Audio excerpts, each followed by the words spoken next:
নমস্কার বন্ধুরা। তো আজকেই তোমরা দেখতে থাকো আজকে আমি কি বানাচ্ছি। আজকে বানিয়েছি সবজি দিয়ে সবজি ডাল, সব রকমের সবজি দিয়ে আজকে বানিয়ে ফেলছি সবজি ডাল, ঘরের মুগের ডাল দিয়ে সবজি ডাল। তো কেমন বানাচ্ছি তোমরা দেখতে থাকো। প্রথমে গাজরটা ভেজে নিয়েছি, তার উপরে ফুলকপিটা দিয়ে দিচ্ছি। এবার ফুলকপি গাজরটা ভাজার পরে ওর উপরে দিয়ে দেবো আমি ভিজে বিনস।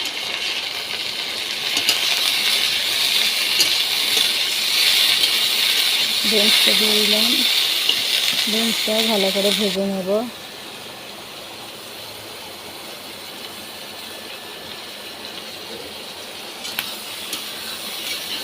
বন্ধুরা দেখতে পাচ্ছ আমি উনানে রান্না করছি, ওর সাথে আমি ক্যামেরা ধরে আছি। তো খুবই অসুবিধা হচ্ছে ভিডিওতে, একটু ত্রুটি থাকলে প্লিজ ক্ষমা করে দিও, দয়া করে ক্ষমা করে দিও। তারপরে আমি টমেটো, একটু কাঁচা লঙ্কা ছেঁড়া তাতে দিয়ে দিলাম এবং ভালো করে নেড়ে চেড়ে ভেজে নিচ্ছি।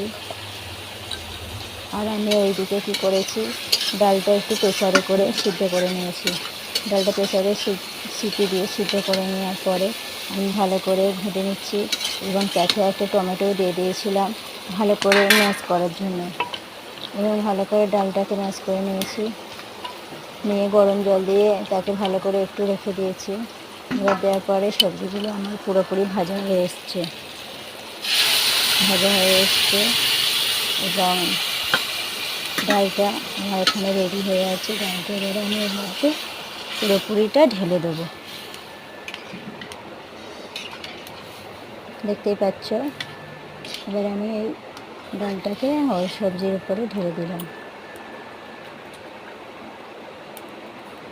এবার আমার সবজিগুলো তো ভাজতে ভাজতেই পুরোপুরি সিদ্ধ হয়ে গেছে, আমাকে বেশিক্ষণ আর সিদ্ধ করতে হবে না।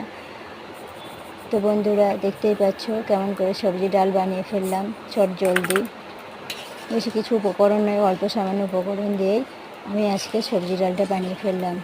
এবং নামানোর সময় একটু জিরে গুঁড়ো, একটু ঘি আর সামান্য চিনি ডালের মধ্যে দিয়ে দিলাম। আর তার মধ্যে একটু কাজু কিশমিশও দিয়ে দিয়েছিলাম আগে, সেটা আমার দেখানো হয়নি। আমি আগেই বলেছি আমার ভিডিও এক হাতে করি, এক হাতে রান্না করি, সেই কারণে অনেকটাই অসুবিধা হয়।